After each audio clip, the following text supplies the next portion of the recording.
Hey, what's up, everybody? Today we are going to break down we're going to recap, rather, the fight card that was headlined by Strickland and Imavov from last night.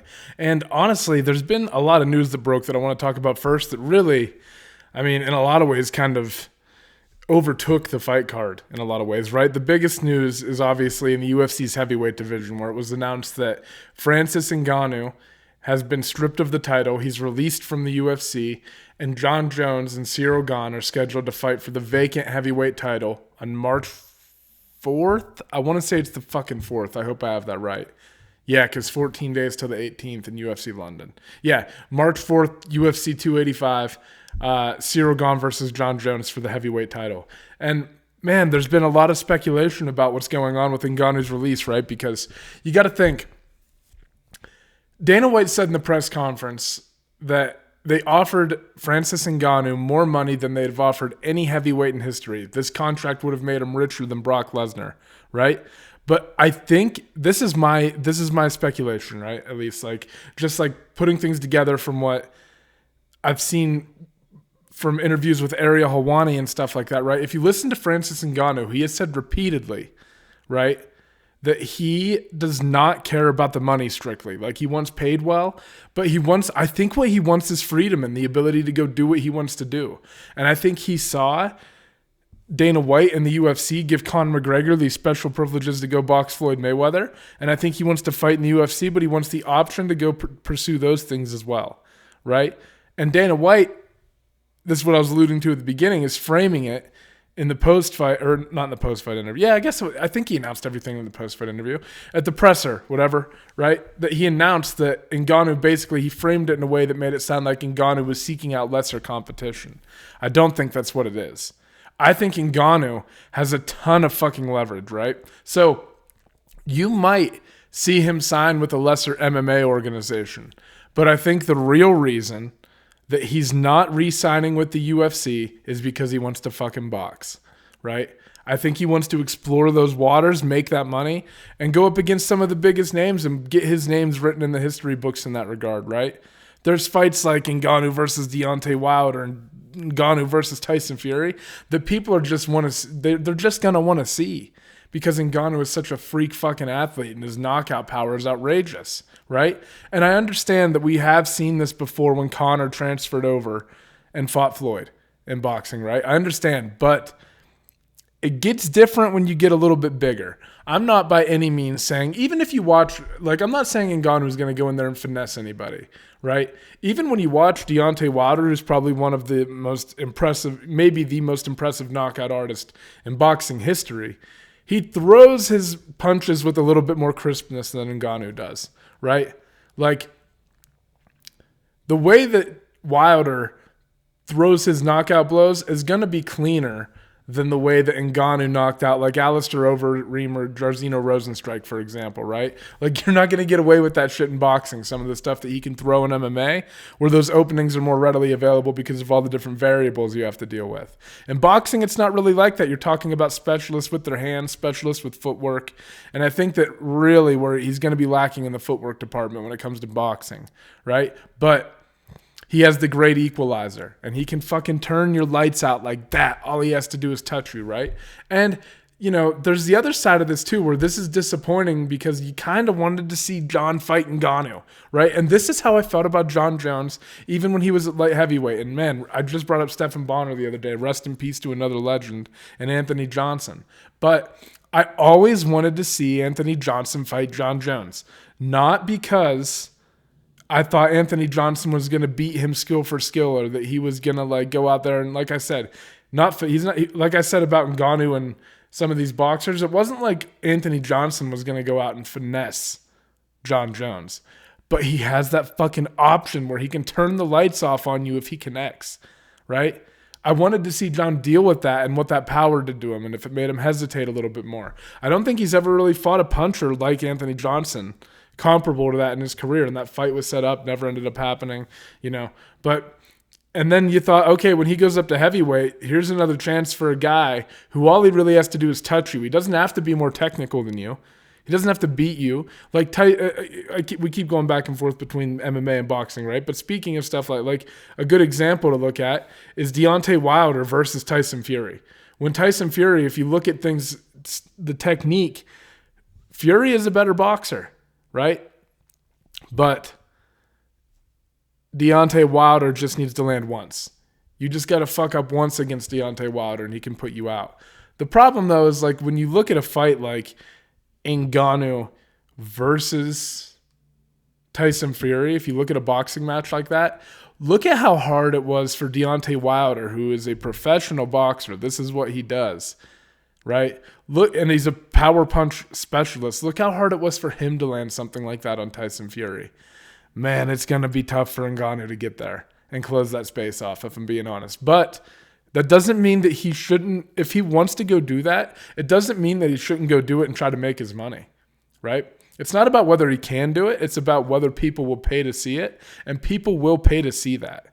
Like I said, it makes a difference when you are a bigger guy, and it's going to make a difference in the minds of the people. They'll think it's a little bit different. I think you can sell Francis Ngannou boxing, right? And you know that if he goes and signs with an organization like Bellator or PFL, Francis has the leverage for an organization like that. They're going to let him fight in MMA, but also go do whatever he wants. So I think based on like what I've seen from Ariel Helwani, it seems to be the freedom aspect. And I think that Ngannou is chasing his money and he wants to box. He wants to fight when he wants to fight, and he wants to box to make that fucking cheddar. Why wouldn't you? You get massive paydays, especially if you look at like what Jake Paul's doing and shit like that, right?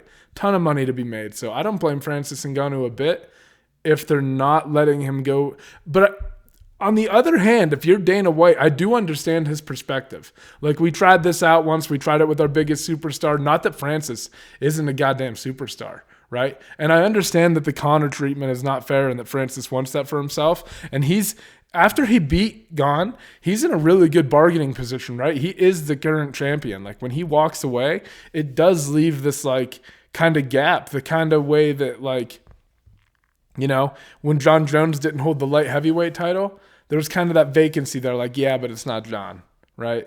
Like even when DC held it, I fucking love DC.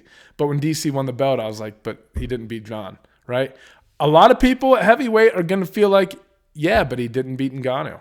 That's how I kind of feel. Man, and it's like, especially because he rebounded and knocked out a guy like Stipe too. Like, man, I don't know. It's disappointing in a lot of ways, but I hope that Ngannou is able to pursue what he wants. And my guess is that he wants to pursue boxing in some form or fashion, and that's why things fell apart. I don't think it has anything to do with the money. He's going to get paid, you know, regardless. And you got to think, like, it can't strictly be just that Ngannou wants to go leave and fight over in PFL, right? You got to get through the whole tournament, and then if you win the tournament, you make $1 million. Like, yeah, he's probably going to go over there, and he could probably win that tournament, right?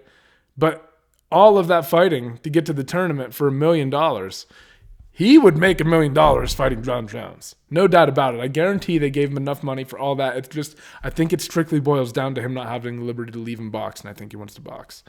I'm moving on from it, but fucking crazy. Let's talk a little bit, though, about the matchup that was made in Francis Ngannou's departure from the UFC. And like I said, John Jones versus Cyril Gane, March 4th in Vegas, UFC 285 for the heavyweight title. And it was interesting because I saw the odds that were released on this, and John is a slight underdog. And people must forget how frequently a guy in Francis Ngannou with not a strong wrestling background and bad knees, how frequently he was able to take Cyril Gane down. And then I want you to think about John Jones' wrestling and the fact that he took down Daniel Cormier. Like, come on. What are we doing here? Like, I understand that Gane is very technical on the feet, but if John, and the other thing, John will fight your fight. He will try to beat you at whatever you're good at. So I understand a little bit the kind of like, but in reality, I just feel like if he grabs Gane and gets Gane up against the cage, he's going to have the ability to mix things together, right? Because of his wrestling. And I really thought John was going to be like a minus 180 range favorite. Not even kidding. John is the fucking best to ever do it, man. And I know he's moving up a weight class. And this is what I was talking about. You lose the matchup with Ngannou against John and that big power puncher. It feels like guys like Cyril Gane and Stipe Miocic are better matchups for John Jones than Francis Ngannou is. Because in order for John to take down Francis, he's going to have to close the distance at some point. And doing that against Francis is incredibly dangerous, right? Incredibly dangerous. Not that he can't sit there and strike with Ngannou. I'm not saying that technically that John isn't capable of doing that, but you're just always running the option of getting hit. Somebody like Gane, though, who isn't necessarily known for his like one-punch knockout power, man, I think John has a real advantage, and I think he's going to be able to push things up against the cage and work his wrestling. John is fucking strong, right? And if DC is able to find some success in some of those scenarios, I mean, granted, he knocks Stipe out, right? But I just think that John is long, he's technical, he generates a lot of leverage with his body when he's wrestling, right? And I think that he's going to be able to go out there and do what he wants to Cyril Gane, if I'm being honest with you. I'm not saying Cyril can't win and dot him up and keep his back off the cage. I'm not saying that at all. But if I'm just telling you gut instinct, I think the odds are fucking crazy. I can't believe John is an underdog in this fight, right? Insane to me. Based on that one aspect to me, the wrestling. You just saw poor takedown defense from Cyril Gane against an injured Francis Ngannou. And then you know that John Jones is one of the, I mean, he's might not be as credentialed as some of these guys like a Henry Cejudo, but goddamn, he's one of the best mixed martial arts wrestlers in history. I don't know, man. That one's crazy to me. But anyway, I digress. One more thing I want to talk about when we're on like the conversation kind of these big fights is Kamaru Usman versus Leon Edwards 3 is confirmed for UFC 286, which is actually 2 weeks after UFC 285, right, where John Jones fights Cyril Gane. UFC 286 in London on March 18th. And the co-headliner in that is going to be Rafael Fiziev and Justin Gaethje. So that's a banger and a huge fight in the lightweight division, right? But it's going to be interesting. Actually, my wife and I are considering going to this fight, right? My wife interned in London when she was in college, and we have been talking about maybe taking a trip over there. I'd love to go visit, and she wants to go back. And this would be like a fucking good excuse, and the London events look like a blast. So we're talking about it. We'll see. I don't know, but I think that would be a fun one to go to. I feel like tickets are going to be fucking expensive, though. But, well, what isn't? You know what I mean? But anyway, we'll see. I think that's an incredible matchup on that card, and I'm really interested to see how Leon Edwards not bounces back, right? Or how Kamaru Usman rather bounces back against Leon Edwards, and how Leon Edwards handles this rematch, right? Because you got to remember, Kamaru beat him in the first fight, and Leon did take his back and everything in the first round and took him down, but really Kamaru beat him up over the second, third, fourth, most of the fifth round until Edwards got back to his feet and landed the fucking head kick that he landed, right? Not that I'm not taking anything away from it. It was one of the most incredible moments, in my opinion, in UFC history. But all I'm saying is he's got to have a little more confidence now knowing he can do that to Kamaru. And I wonder where Kamaru's head's at. This is an interesting, I feel like this is a lot of a mental battle going into the fight between these two, right? Because Leon knows he can do it. Kamaru knows Leon's capable of doing it. But Kamaru also has to know that he can beat Leon, that he has a good style to beat him. So I feel like both guys still have reason to be confident going into this fight. And it's an interesting one stylistically, right? It all just depends on if Leon can get his hands going and not get fucking out-wrestled by Usman. But that's a great fight. And Gaethje versus Fiziev is a banger. You know they're going to probably stand up and just fucking trade. So that's a great fight that they've got put on over there in London. I'm excited for that card. And whether we go to it or not, I'm fucking still pumped for it. All right, let's see. I wanted to talk a little bit about One Fight Night 6 on Amazon Prime, right? Because one, I didn't think, I said this when I made my podcast for the breakdown too. I didn't necessarily think I would be a fan of this, but I'm actually really into what One is doing where they mix the events up. Where you might get a jiu-jitsu match, and then you might get a kickboxing match, and then you might get a mixed martial arts fight. You know, I like that. I didn't think I would, but it does mix things up, and it allows you to throw some like real star power on the card, right? Like Mikey, oh my God, guys. Mikey Musumeci's match, if you guys haven't seen it and you have access to Prime, Amazon Prime, get on Prime Video and go watch the jiu-jitsu match that Mikey Musumeci had against, I'm going to mispronounce his name, I know it, Gantamer Bayondarin, right? This guy's from Mongolia, this Bayondarin, and he is a savage. I mean, definitely he showed some signs of discomfort, but for the most part, his knee gets ripped apart. I mean, Mikey latches onto his leg at maybe like, I don't know, around the 8-minute mark and never lets go of it until the last like minute and a half when he decides to take the back. But in the post-fight interview, Mikey was like, I heard his knee pop 20 times. Like, I've never felt a knee explode like that. And this kid just like kept fighting through it and never tapped. For 8 minutes, I mean, he's going from the Mikey lock, he calls it, where he kind of locks up a leg lock up here, right? He locks it up by his head. He gets really deep. It's like a knee bar almost. And then he locked up heel hooks. I mean, he was fucking cranking on it. And when the kid got up, this kid from Mongolia, this Biondarin, he was limping, man. His leg clearly got destroyed. But I guess the first time it happens and you know it's gone, you might just be like, fuck it, it's gone. Let's just try to finish the match out and see what I can make happen, right? But I don't know, man. When I see that shit happen and you think like, he's going to be out. He's got to go. He's going to have surgery after that. He's going to have to be out 6 to 8 months, right? If he got lucky, if things really got ripped apart in there, I mean, good Lord, you can do some serious damage to your knee. I just don't know if it's worth fighting through all that. And from what I understand, this guy's a professional, like, mixed martial artist as well with a decent record. Like, is it worth risking it for this grappling match? Like, damn, I don't know. But Mikey Musumeci is a fucking assassin. And also the way he clamped onto the foot, like when he took the back, it was because he decided to. It wasn't because he gave the foot up. Like, Biondarin could never clear the knee line. Like, he could never get his knee clear to get out of it. He could never escape. Once Mikey latched onto it, it was like impossible to get back. But fucking crazy. If you guys want to cringe, like I said, for like 8 minutes straight, go watch that match. It was nuts. And even if you can ignore the like brutality of this guy getting his knee fucking like wrenched in every different direction, there's a lot to be taken from Mikey's like technical prowess on the mat in this match. So he's always fun to watch. Another big headliner, a name you guys might be familiar with from one, is Gary Tonin. He picked up a big win via Kimura in the first round against Johnny Nunes. And you know, this was a big fight for Gary Tonin coming off that championship loss to Ton Lee and his bid for the title, right?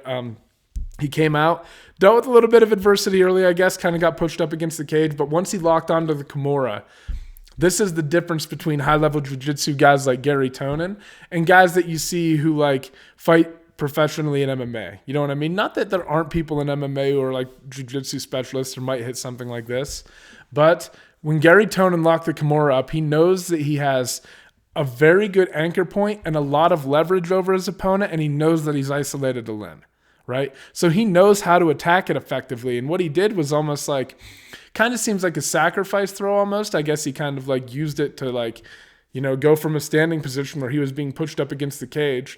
I guess it's sort of like a sacrifice throw where you sweep the guy, right? He goes to the ground and sweeps. A lot of the times what you see people do, and this is fine if you want to create separation, they'll try to just turn with it while they're standing up and try to like wrench it behind their opponent's back. And like I said, that might work to give you the separation you need to get away, but you're never going to finish a guy like that, right? And you got to see that when Gary Tonin got a hold of the Kimura, though, he knew how to use it to get into an advantageous position on top and then work for the finish from there. Right? So super impressive, you know? And I mean, like I said, a big win for Gary Tonin to rebound after his loss to Ton Lee. And I don't follow kickboxing a ton, guys. I mean, like I watch it when it's on. I'm entertained by it. I just couldn't tell you like a ton about it. But I will tell you that the featherweight kickboxing world championship that one put on, where Chingiz Alazov, I think I'm pronouncing that right, beat Superbon. This Alazov guy, his technique is so fucking sharp, right? And he fights super aggressive. Another great kickboxing match. Like I said, he knocked Superbon out in the second round, who was the current champion, so he stole the belt. And man, what a performance he put on. Everything he throws is just so clean and tight, and he throws it with fucking power, right? And just constantly. I mean, it's crazy watching those guys when you see two really high-level strikers like that, and they just get to strike. Like, that's what they're doing. They don't have to worry about the threat of takedowns. That's what I mean. I like it when one mixes that up and you get to see like, oh, this is what fucking high level striking looks like if you take the takedowns away. And this fucking Chingiz Alazov guy is fun to watch, man. And he is a killer. I would highly recommend going and watching the match. It's, like I said, super aggressive, super entertaining, and the knockout is super clean. He put on a very impressive showing. He dominated. But anyway, let's move on and start kind of recapping UFC Fight Night Strickland versus Imavov. This was a fight, like I said, where Imavov dealing with the short notice opponent and Sean Strickland was fucking no easy task, and we saw that, right? But we're going to move from the bottom of the card, so we're going to start at the very beginning and work our way up. I won't spend a ton of time on the prelims, right? I watched them, but I did miss the featured prelim between Javid Basharat and Mateus Mendonca. Hope I'm always fucking up names, guys. I'm sorry. But I missed that fight. I saw that Basharat won, but I didn't really catch it, but I saw the other ones. And the first fight on the card was Charles Johnson versus Jimmy Flick. Charles Johnson picked up a nice TKO win in that fight, so nice way to kick off the card with a bang. Dan Argueta dominated Nick Aguiar to pick up a unanimous decision victory. There were 6 finishes on this card in 11 fights, so over half of them were finishes, so not a bad way to kind of kick off 2023. Alan Nascimento versus Carlos Hernandez. Nascimento, man, just once he got to the fucking back, was able to just finish him. Like I favored Nascimento in this fight, and he was a big favorite on the odds as well, right? But yeah, an impressive showing from a guy who trains with Charles Oliveira, so he knows jiu-jitsu's on fucking point. And he showed it with, like I said, big first-round win over Carlos Hernandez. Mateusz Rebecki beat Nick Fiore via decision. Abdulrazak Alhassan versus Claudio Ribeiro. This was a fight where I think a lot of people were anticipating that Ribeiro might win, but you kind of got to see how important it is to have a little bit of experience under your belt in the UFC.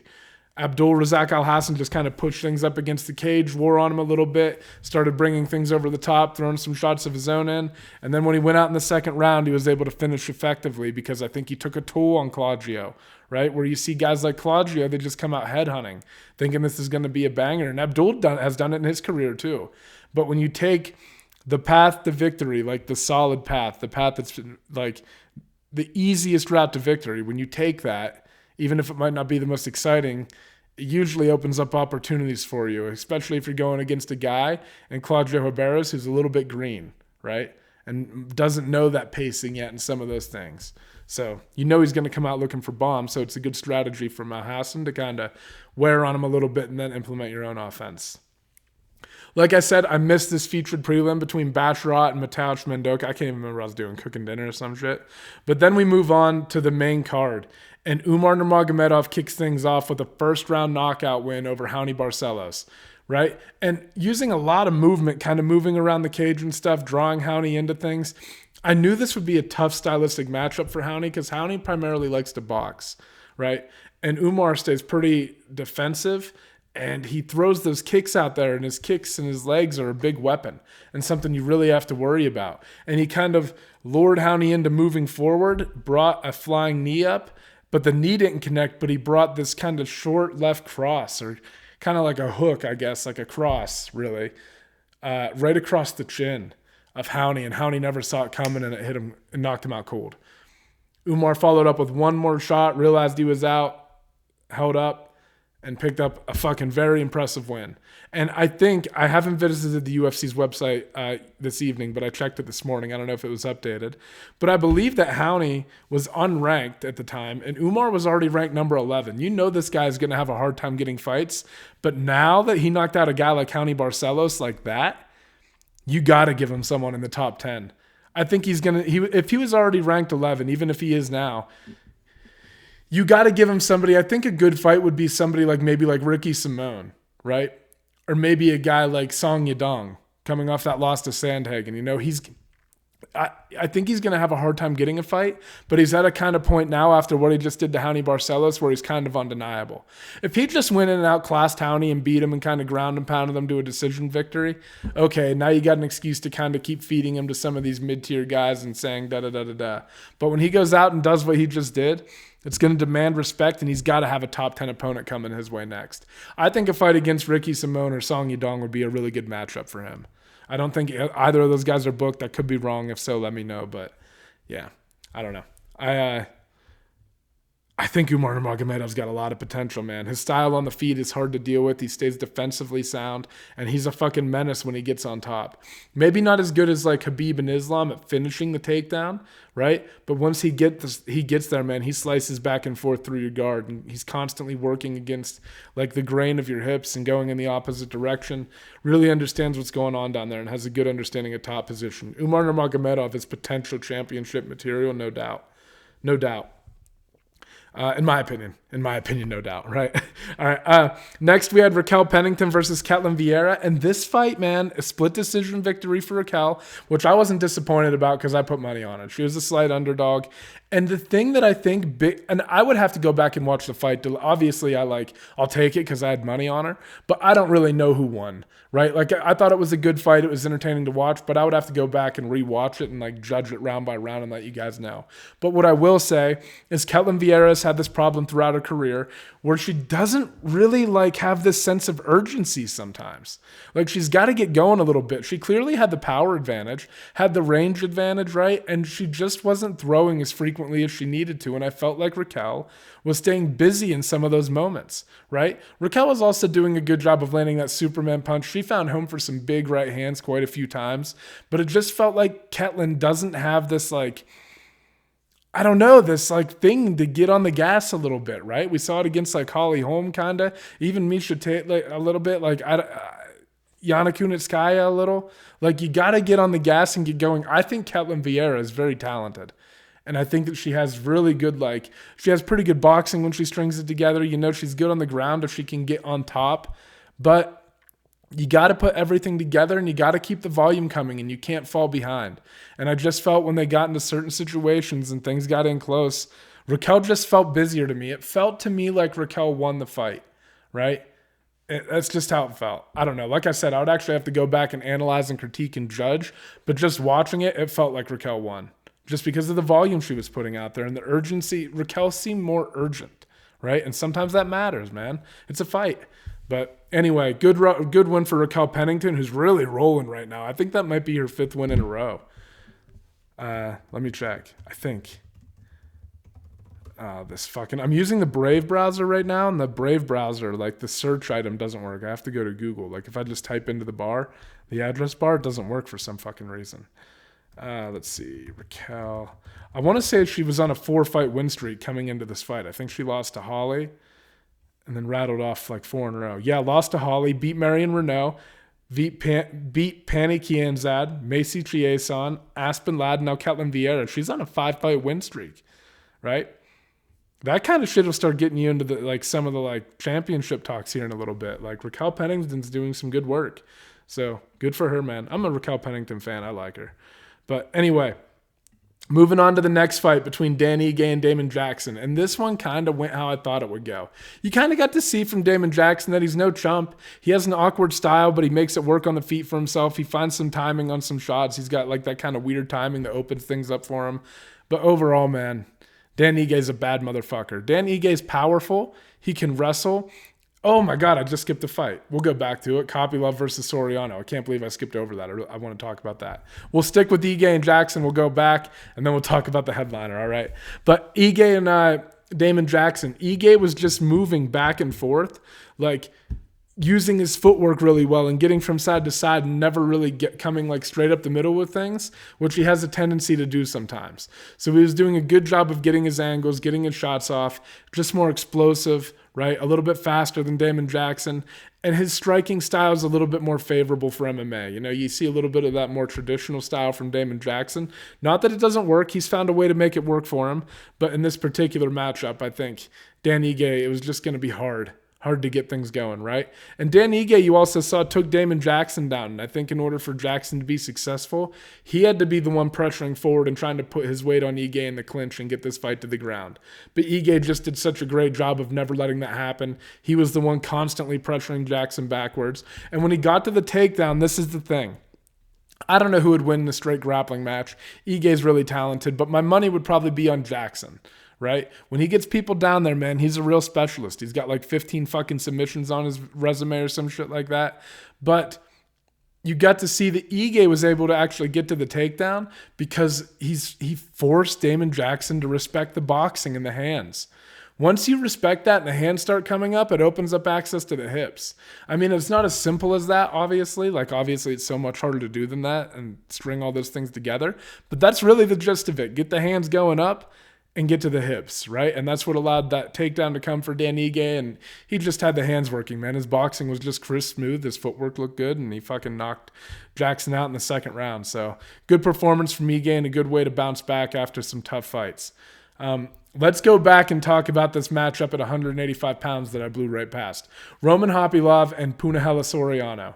Kopylov, I'm going to say Kopylov. I don't know if I'm supposed to leave the K off, if it's supposed to be like Kopylov or if it's Kopylov. I'm going with Kopylov. Anyway, all right. Kopylov comes out and he looked fucking brilliant against Puna, man. Brilliant. His combinations were working well. And one thing that I said I was really worried about for Soriano, or for Kopylov against Soriano, is that sometimes I was worried that you could back Kopylov up a little bit in a straight line. And if you do that, it opens up the power for Soriano because he gets you moving back against the cage, closes that space off, and the power shots start coming, right? He did a good job of any time Soriano would throw those big punches, he would circle away. And even when Soriano did back him up to the cage, he would circle off the cage. And Soriano would constantly be chasing him. He never got the footwork battle. He never cut Kopylov off successfully because Kopylov was always moving off of the center, never letting him get those angles on him, right? Throwing good combinations together. And he also had Punahele Soriano lunging with some really big shots. Soriano also looked for a takedown, I think like 2 or 3 different times. I want to say like twice. But this is what I talked about in the breakdown too. I feel like if you look at them stylistically, I still would go back and pick Punahele Soriano in this fight. Not because I think Kopylov is very talented and he looked great on the feet. But I just think that if Soriano were to put everything together well, he would have done well in the fight. I still think it's favorable for him. You saw he was able to back Kopylov up. That power is always going to be there. He needs to learn to take a little bit off of it. Use his hands to start backing people up against the cage, because now when they're against the cage and you're cutting them off effectively with good footwork, your power is there and the ability to level change is there, which is the most important. And then when the level change starts working and you get takedowns, even if the person gets back up, now their hands are coming down to defend and your power comes over the top. It's like he has everything. He's a good wrestler, right? He takes good shots. He has good timing on them, but they're not set up so people have time to defend them. He just needs to learn how to string everything together. Once he does that, Punahele Soriano is going to be a real problem. I think so, at least. I think that he has the potential to knock guys out. He's got good boxing. He just needs to learn to take some off the shots, not overextend so much, not go reaching, get there with your footwork, head guys off. He needs to learn how to do some little things that I think can come with experience. But he's got all the stuff that you want there. It's just putting it all together is really difficult, and he wasn't able to do that. And Kopylov capitalized, fought his fight, held the range, threw combinations together, looked fast, looked crisp, and he picked up a fucking beautiful TKO win. When he started working the body in the second round, man, you knew it was over. You knew it was just a matter of time if Kopylov could keep that pace up before Puna was going to you knew he wasn't going to give up, but his body was just going to give out on him and he wasn't going to be able to go anymore. But big win for Roman Kopylov, man. That was an impressive performance by him. And again, Puna's just got to work on getting everything flowing together, right? And using all of these things and kind of just, combining it all and making it all mesh and things can't be so segmented, right? But anyway, moving on. Let's discuss this main event between Sean Strickland and Nasruddin Imavov. And I said this going into it, man, this is a tough fight now for Imavov. Not that Kelvin Gastelum isn't a tough fight, but you're going from fighting an undersized middleweight in Gastelum to fighting a big middleweight in Sean Strickland. A tall guy, a long guy, completely different style, whereas Gastelum likes to move around a little bit with his footwork, right? Might mix in a little bit more wrestling sometimes, goes to the body, right? Like I said, relies on a little bit of movement to open things up, and he's a smaller guy. Now you're going to somebody in Strickland who fights at a little bit of a more lumbering pace, a little bit more flat-footed. That's not to say Sean doesn't have good footwork. Sean has good footwork, but he gets you into he settles you into his pace and his rhythm, and he finds his timing very quickly, right? And when things first started, Imavov came out and he was flicking the jab out there and he looked good with it, right? Everything was looking sharp. He had that kind of smug look on his face. But as things start to become a fight and Sean hits you in the face once or twice, and now he starts getting a beat on the rhythm, and now you're kind of settling into his pace, and not everything you're throwing is landing because he's kind of reading, and he gets his hands up, and he's got this weird, way that he throws punches from his shoulders and the way he gets out of things. His timing's different. Sean is a fucking tough customer, man. And on top of all of that, he's a pretty good grappler, right? Like, he's very proficient on the ground. He knows what he's doing down there. He knows what he's doing in the clinch, and he can box his fucking ass off. He did a good job with the front kick, and man, he really dominated Nasruddin over the course of the fight. Nasruddin found some success early, and then from there, it was pretty much all Sean Strickland. Nasruddin came on kind of strong at the end, but fuck, man. When Strickland gets rolling, he is hard to deal with. And again, I think a lot of this had to do with the change in opponent for Imavov, no doubt. But also, don't take anything. I mean, also, Strickland came in at 204 and Imavov came in at 194. That weight makes a big difference too. But the impressive thing about what Strickland just did, you got to give him credit. He just had a fight against Cannonier, a 5-round war, and he came into this fight in shape. It's not like he was, he wasn't just sitting around doing fucking nothing. He was out there sparring constantly, and that's why he came into the fight in such good shape. He might not be a strength and conditioning guy. He might not be like jacked and shredded. But Sean Strickland fights a lot, and because he fights a lot, he stays in fight shape constantly. And he came into this fucking fight ready. Got his timing down towards like the middle of the first, kind of end of the first. And then from there, man, it was all downhill, and he looked great. And you kind of forget because he got knocked out by Pereira and then had the kind of, I don't want to call it a lackluster performance against Cannonier, but Cannonier has that power that you have to respect, and it kind of like slows things down a little bit. People sleep on Sean Strickland, man, but Sean Strickland is really fucking good. Like, really fucking good. One of the best middleweights in the fucking world, no doubt. He's crazy and he says all this fucking insane shit, but I'm telling you, man, that he is very fucking skillful. Very skillful. So, huge performance from Sean Strickland on short notice against a guy who's very talented and very highly touted. So, yeah, man.